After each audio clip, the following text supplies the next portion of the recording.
J'adore respirer l'odeur du napalm le matin. Flashback loves Coppola. I'm asking you, just do what you think is right in your heart. À l'occasion du Festival Lumière 2019, What is this? Another glorious battle for the kingdom? Stéphane Moïsakis, Julien Dupuis et Rafik Djoumi rendent hommage à Francis Ford Coppola Je vais lui faire une offre qu'il ne pourra pas refuser. sur We Love Cinéma.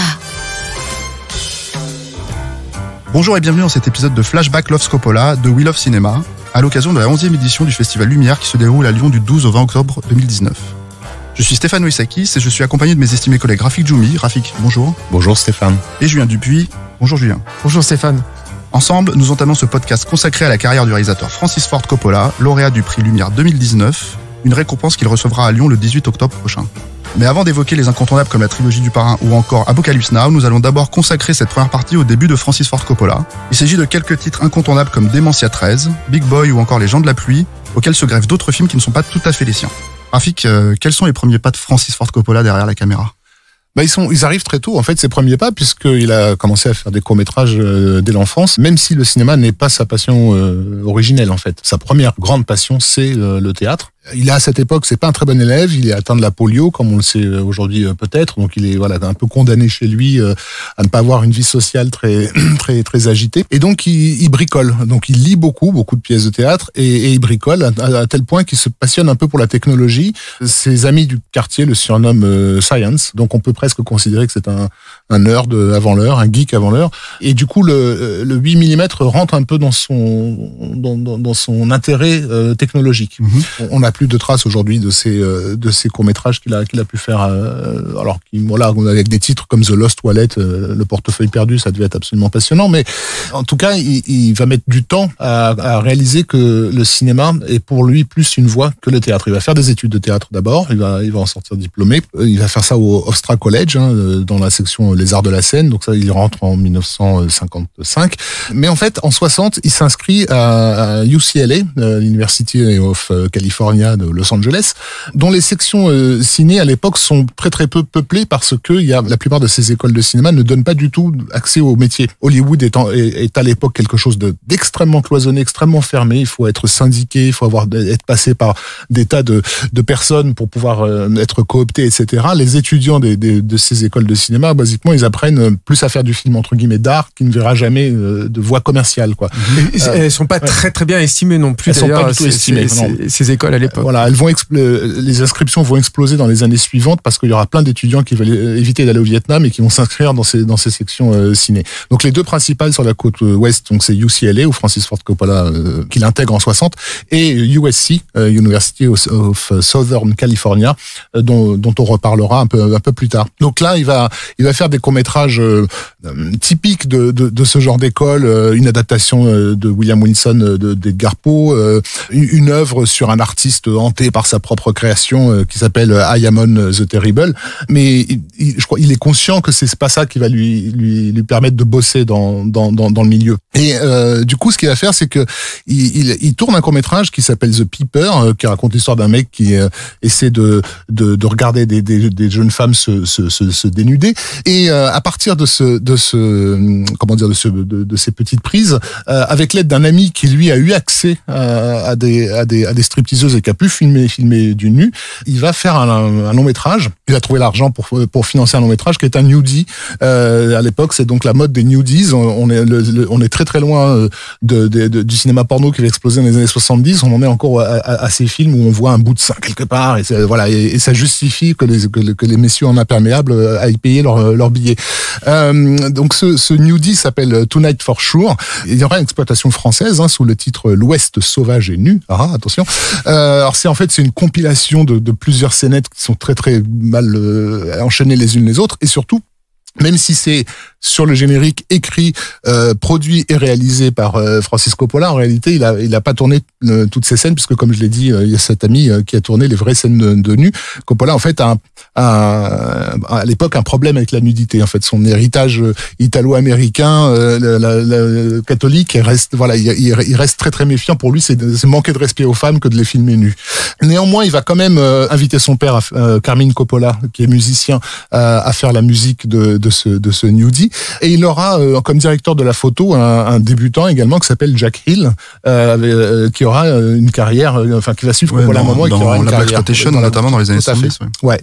Ça marche bien, ça sort, ça fait de l'argent, il y a quelques gens qui le voient, et du coup, il enchaîne tout de suite avec un autre nudie qui s'appelle The Bellboy and the Showgirls, toujours écrit, produit et réalisé par Francis Coppola. Il n'hésite pas à mettre son nom, toujours avec Jack Hill, qui cette fois-ci passe de la photo au montage, et avec une playmate Playboy très célèbre à l'époque qui s'appelle June Wilkinson, alors en fait, ce film est fait à partir d'un film allemand. Ils ont récupéré des prises d'un film allemand qui s'appelait Mit Eva Fing die Sünde, sorti en 58, et en fait, comme on est à l'époque dans un revival de la 3D dans le circuit d'exploitation, en fait Coppola lui va rajouter des scènes en 16 mm 3D.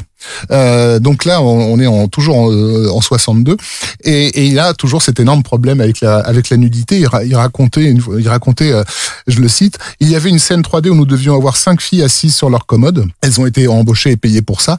Une des filles est venue vers moi et m'a dit « Je n'ai que 17 ans et mon père va me tuer ». Alors je lui ai demandé de garder son soutien-gorge. Il y avait donc ces 4 filles plus une avec son soutien-gorge. Et j'ai été viré parce que les producteurs se sont plaints des $500 que j'ai quand même dû payer à toutes ces filles.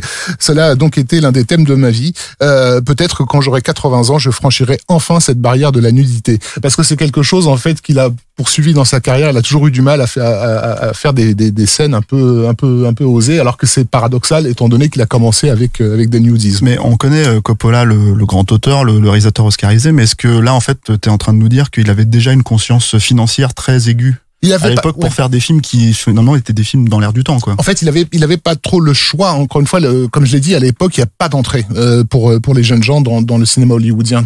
Quand tu commences, t'as déjà 40 ans.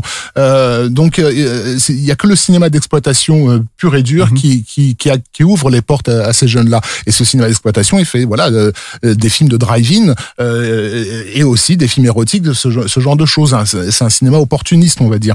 Et c'est en mettant le pied là-dedans qu'il va enfin pouvoir vraiment apprendre son métier, l'exercer réellement et se faire un nom, parce que pour les étudiants de UCLA, le simple fait qu'ils soient dans le entre guillemets cinéma, pour eux c'est déjà du cinéma, ça en fait une superstar, hein. Et son nom circule tellement dans les facs que même à USC ils ont entendu parler de Coppola. Et alors le grand bond en avant, c'est sa rencontre avec Roger Corman, qui est le producteur de génie du cinéma d'exploitation de l'époque et qui va se retrouver plus tard à être celui qui a fait démarrer toute cette génération, puisqu'en gros il avait l'assurance de pouvoir les payer avec trois cacahuètes, et ces jeunes en fait s'est donné à fond sur ces films. Et là aussi, il va commencer, comme tu l'as dit tout à l'heure, avec des films qui sont pas tout à fait les siens, puisque un de ses premiers boulots pour Coppola, ça va être de récupérer pour Corman, ça va être de récupérer un film de SF soviétique qui s'appelle Nebo Soviet, qui était sorti en 59, pour le transformer en film américain. Donc retourner des scènes, les redoubler, etc. Ce qui était très courant dans le cinéma d'exploitation à l'époque. Enfin, le Godzilla de Honda avait déjà subi ce traitement-là, et c'était relativement courant, surtout pour les films russes, quoi, ouais. Avec toutes les problématiques politiques que ça peut poser, quoi. Alors néanmoins, même s'il avait signé ses nudies, là il a un petit souci au fait de devoir mettre son nom sur un film qui est pas le sien, par respect pour les vrais réalisateurs russes du film. Donc il signe sous un pseudo qui est celui de Thomas Kolchar au niveau du réalisateur, mais il garde son vrai nom en tant que producteur associé. Son père, Carmine Coppola, est à nouveau engagé pour bosser dessus. Et donc il fait un très bon boulot. Corman est impressionné par sa vivacité d'esprit et sa capacité à tout de suite comprendre, parce que voilà, enfin, c'est pas à UCLA que tu vas apprendre à monter des films de cette façon-là et à transformer un film en un autre film, quoi. Et donc Coppola va tout de suite le surcharger de boulot. Il va lui demander de réécrire les dialogues du film Tower of London, la Tour de Londres, avec le grand Vincent Price, qui est la star, c'est un bien gros mot, mais la vedette des productions Corman horrifiques de l'époque. Un film de course de voiture qui s'appelle The Young Racer, qui est sorti en France sous le titre Duel sur le circuit. Là, il s'occupe du son. et il va être producteur associé sur The Terror, donc l'halluciné, avec Boris Karloff. Qu'il a tourné en partie. Voilà, qu'il a tourné en partie, tout à fait, avec Boris Karloff et un jeune débutant qui s'appelle Jack Nicholson. Donc c'est une année très chargée. C'est durant ce duel sur le circuit que Corman va commencer à lui suggérer qu'il pourrait développer un film lui-même, et donc c'est là qu'il va avoir l'idée de Démentia 13. Et c'est là qu'il le tourne même, non? Puisqu'il le tourne. Il le tourne dans la foulée. En Irlande, dans la foulée, c'est ça. Parce que jusque là, ce ne sont pas vraiment ses films, et c'est surtout pas ce que l'histoire retient non plus de sa carrière dans l'absolu, puisque vraiment c'est des débuts très très modestes. Et Démentia 13, c'est un film d'horreur. Donc son presque unique film d'horreur, on peut dire. C'est non, il a fait Dracula après, plus tard, bien sûr, mais jusqu'avant son accession à la popularité.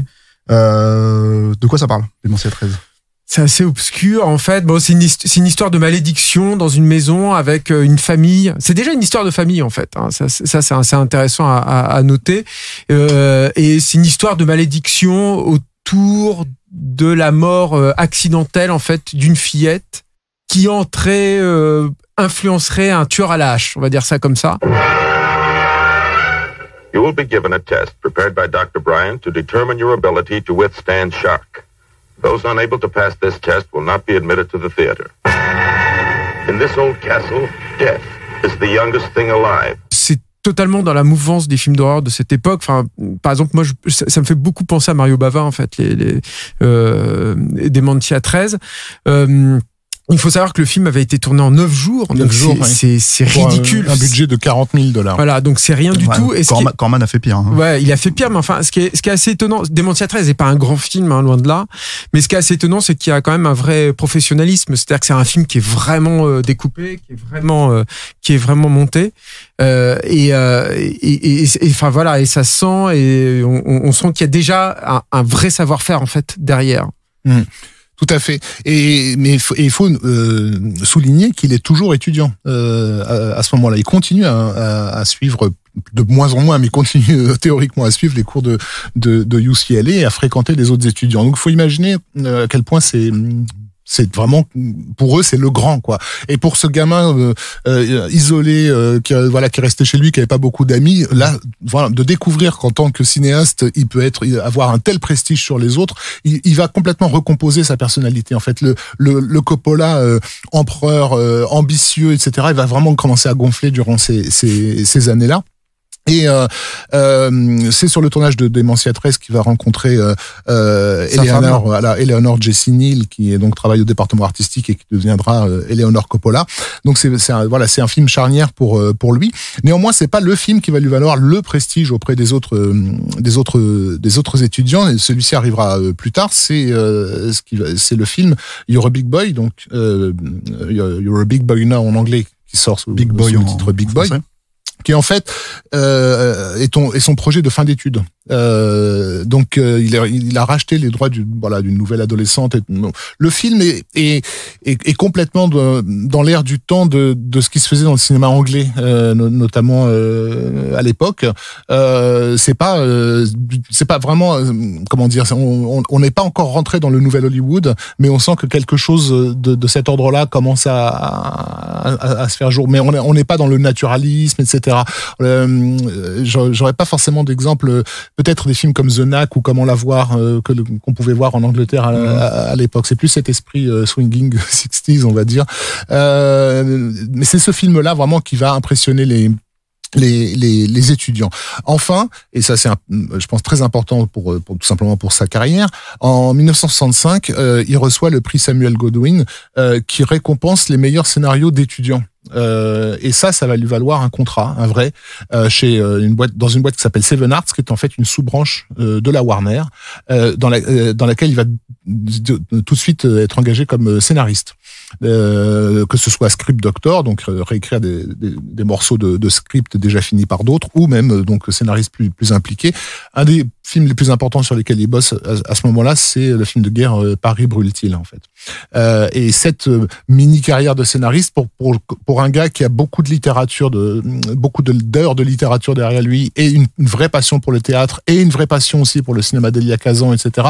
Ça va beaucoup le former. Il prendra l'habitude à cette époque-là d'être en mesure vraiment de réécrire une scène entière, à même le plateau, etc. Enfin, il va acquérir des mécanismes qui l'aideront beaucoup par la suite. Et c'est aussi cette aisance qui va le conduire, mais ça on en parlera probablement dans les autres épisodes, mais qui va le conduire à remettre en cause aussi le format du scénario tel qu'on l'utilise communément depuis la naissance du cinéma quasiment. Et donc à cette époque-là, à Hollywood est en train de mourir durant ces années-là. C'est l'époque où on produit des comédies musicales à tire-larigot. Il y a que ça à l'écran. Comment dire, des cow-boys qui dansent, des chevaliers de la table ronde qui dansent. Enfin, il y a tout le monde danse dans des grosses productions onéreuses en cinémascope, des espèces vraiment de boursouflures qu'on a complètement oubliées aujourd'hui, mais qui font que le public s'en détourne complètement. On commence à voir émerger une génération de jeunes qui ont les cheveux longs et qui sont parasés depuis des mois, et on leur demande en gros d'aller voir du Judy Garland, quoi. Donc ça marche pas, ça passe pas. Donc les studios sentent qu'il va falloir qu'ils changent quelque chose. Et comme il bosse pour Seven Arts, donc qui est sous branche de Warner, du coup Warner va l'engager sur une production en tant que réalisateur. Et c'était une comédie musicale, tant pis pour toi, dans le vague espoir qui rajeunissent un peu le genre. Cette production, c'est un film de Fred Astaire qui est vraiment vieillissant, avec une jeune venue qui est Petula Clark, qui s'appelle en français La Vallée du Bonheur, donc Finian's Rainbow en anglais. Projet complètement aberrant quand on connaît aujourd'hui la carrière de Coppola, parce que donc c'est une comédie musicale avec des farfadets et des léprechauns. Look to the rainbow. Follow it over the hill and stream. Look to the rainbow. Follow the fellow who follows a dream. Et en fait, c'est un film complètement schizophrène parce qu'il est à cheval entre deux époques. Coppola veut absolument tourner en extérieur, le studio, les vieux du studio veulent absolument tourner à l'ancienne dans des décors. Donc en fait, on a les deux dans le film et ça se voit. Mais alors c'est-à-dire que les scènes extérieures sont naturalistes comme on imagine le cinéma des années 70, là où les scènes de studio, c'est vraiment les années 40 qui reviennent à la charge. Et surtout, il est entouré de gens qui ont entre 60 et 70 ans et lui, il en a 28. Donc c'est très compliqué avec sa barbe de 6 mois et ses cheveux longs et gras de se faire respecter par ces vieux roublards techniciens qui vraiment le méprisent, quoi. Et un jour, il va voir sur le plateau quelqu'un qui a l'air d'avoir le même âge que lui, en fait, un observateur qui a l'air d'avoir le même âge que lui, qui en fait est un étudiant qui a gagné un prix et qui a eu le droit de venir visiter les plateaux. Donc il va immédiatement aller vers ce jeune, du genre viens me sauver, s'il te plaît. Et ce jeune homme s'appelle George Lucas. Et ça va être la fameuse rencontre Lucas-Coppola qui va mener à beaucoup de choses dont on parlera dans un autre podcast. On en parlera dans un autre épisode, évidemment. Après ce film-là, il y a Les Gens de la Pluie. Alors oui, une fois donc qu'il va sortir de cette expérience terrible, parce que même si Petula Clark va avoir une nomination au Golden Globe de la meilleure actrice, grâce à la direction, clairement, grâce à la direction de Coppola, ça sera pas suffisant pour lui donner l'impression d'avoir fait le film qu'il voulait. Lui, il voulait débouler à Hollywood par quelque chose d'explosif qui impose son nom immédiatement, pas sur une comédie musicale avec des léprechauns. Donc, il sent qu'il faut qu'il se dépêche de faire son truc à lui. Par l'entremise de Lucas, il a aussi rencontré John Milius. Lucas et John Milius, ils viennent de l'USC, donc la fameuse autre école de la côte ouest. Et John Milius disait à l'époque, Francis piquait du matériel, des équipements, en disant le jour où ils me vireront, on aura tout ce qu'il faut pour tourner un autre film. Et donc c'est bien ce qui se passe. C'est comme ça qu'il décide de faire un peu en dilettante Les Gens de la Pluie. Donc, qui est une forme de road movie comment dire, c'est pas vraiment une comédie douce amère, mais ça se veut une chronique en fait de la vie américaine de l'époque, et c'est vraiment tourné tel quel, c'est-à-dire qu'ils partent sur la route, ils savent pas vraiment par quel bout ils vont le prendre, etc. Il y a, pour ceux que ça intéresse, on trouve sur YouTube en morceaux, découpé en morceaux, le making of que George Lucas a réalisé donc sur le plateau des Gens de la Pluie. Donc c'est très drôle de voir ces jeunes hippies en train d'essayer de faire du cinéma. Et donc sur ce film-là, on voit qu'il a commencé à se constituer sa petite troupe. Il a donc sa femme, il a Lucas et il a l'acteur James Caan qui connaissait de ses études de théâtre et tout, et donc il commence à réaliser le chef opérateur Bill Butler qui sera plus tard connu pour Les Dents de la Mer, Melissa Mathison, futur scénariste de E.T., Walter Murch qui va complètement révolutionner le son à Hollywood, et une certaine Marcia au montage, qui plus tard deviendra Marcia Lucas, la femme de George Lucas, tous ses films. Donc vraiment, il commence à voir qu'il est le chef d'une bande et qu'il y a quelque chose à jouer. Et un jour, alors qu'ils sont ils ont monté un banc de montage rapide dans une grange, il tombe amoureux de l'ambiance en fait de travail, de tous ces gens en train d'essayer de faire un film, tu vois. Ils apprennent en même temps. Ils tombent amoureux de ça et ils se disent, c'est ça qu'il faut jouer en fait. Et c'est là que va germer une idée dont on parlera dans un autre podcast, qui est l'idée du studio Zoétrope. Mmh. Et du coup, alors on peut peut-être dire que Le Géant de la Pluie, c'est peut-être le premier vrai film de Francis Ford Coppola, en tout cas celui qui est identifiable pour les gens aujourd'hui et sur lequel ils peuvent revenir dans la carrière d'auteur de Francis Ford Coppola. Ça reste son film préféré déjà, Coppola. Peut-être le oui, c'est son film revendiqué. C'est avec ça qu'il veut commencer, en fait. Auparavant, il a dû presque se vendre au système pour espérer franchir une barrière qui était, encore une fois, il faut insister là-dessus, infranchissable à l'époque. C'était incroyable de pouvoir faire du cinéma quand on était aussi jeune. Les Gens de la Pluie, c'est avec ça qu'il veut se révéler au monde, et surtout la méthode de travail, en fait, très très collégiale, très collective, n'a rien à voir avec la hiérarchie extrême qui accourt encore dans les studios hollywoodiens de l'époque. Pour l'anecdote, donc, il espère évidemment que son film va révolutionner le cinéma hollywoodien. Sur le tournage donc des Gens de la Pluie, alors il y a une anecdote rigolote, c'est que il y a eu un état, donc ils ont traversé et ils ont dû se raser tous, parce qu'en fait c'était une région où ils acceptaient pas les hippies. Donc c'est ça dans le documentaire de George Lucas, c'est merveilleux en fait de les voir tout jeunes là tout à coup, de voir Coppola sans sa barbe. Et Coppola sans sa barbe, voilà, c'est quelque chose. Et d'ailleurs c'est intéressant parce que Lucas a constaté que durant cette période où il avait plus la barbe, son équipe avait moins tendance à lui obéir. En fait, il avait perdu de son autorité. Bref, mais du coup, ils vont croiser une autre bande qui sont aussi des anciens de Corman, de chez Roger Corman, qui eux aussi sont en train de faire un road movie qui s'appelle The Loners, et qui vont se foutre de leur gueule parce que quand ils vont les voir comme ça complètement imberbes. Et donc ces gars qui font un titre de travail. C'est un titre de travail, The Loners, puisque ça va sortir sous le titre Easy Rider. Et c'est ce film-là, et pas celui de Coppola, qui va complètement redéfinir la règle à Hollywood. Donc il est quand même passé à ça, d'être celui qui changeait tout. Il a été aussi scénariste, en fait, à cette époque-là. Il a débuté par l'écrit. Hein, donc après Les Gens de la Pluie, il y avait aussi en fait un scénario. En fait, voilà, il va retourner à son boulot de scénariste parce qu'il faut bien vivre, et qu'il est demandé par les studios parce qu'il a un véritable talent. Et donc il va écrire le scénario d'un film qui s'appelle Patton, qui au départ est vraiment censé être un film comme on en voyait dans les années 50-60 à le jour le plus long, etc., mais qui va complètement transformer par une espèce d'obsession du personnage pour la résurrection, etc. Enfin, il va partir complètement dans son et aussi son une truc certaine théâtralité aussi. Exactement. Je pense qu'il vient directement de Coppola, quoi. Tout à fait, une vraie théâtralité. Et donc il raconte, j'avais écrit cette ouverture bizarre où le personnage récite un long monologue devant un drapeau américain. Les producteurs m'ont dit ok, merci bien, et ils se sont empressés d'aller engager un autre scénariste. Donc en fait, ils lâchent le scénario pour le faire réécrire. Ce qui se passe, c'est que leur star, George C. Scott, lui, il a auditionné sur des morceaux du script de Coppola. Et donc quand il apprend que c'est pas ce scénario-là qui va passer, il refuse de prendre le rôle. Et il dit je ne veux jouer que ce qui a été écrit par ce jeune homme. Et donc c'est vraiment George C. Scott qui remet Coppola à la barre. Et donc Patton va sortir avec cette fameuse scène d'ouverture et ce long monologue incroyable qui vaudra à Coppola d'être nominé à l'Oscar du meilleur scénario. Donc il commence les années 70 sur une très haute note.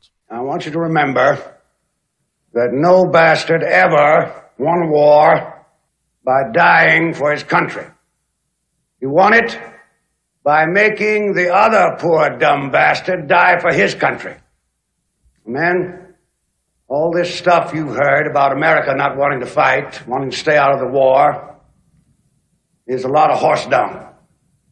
Americans traditionally love to fight. All real Americans love the sting of battle.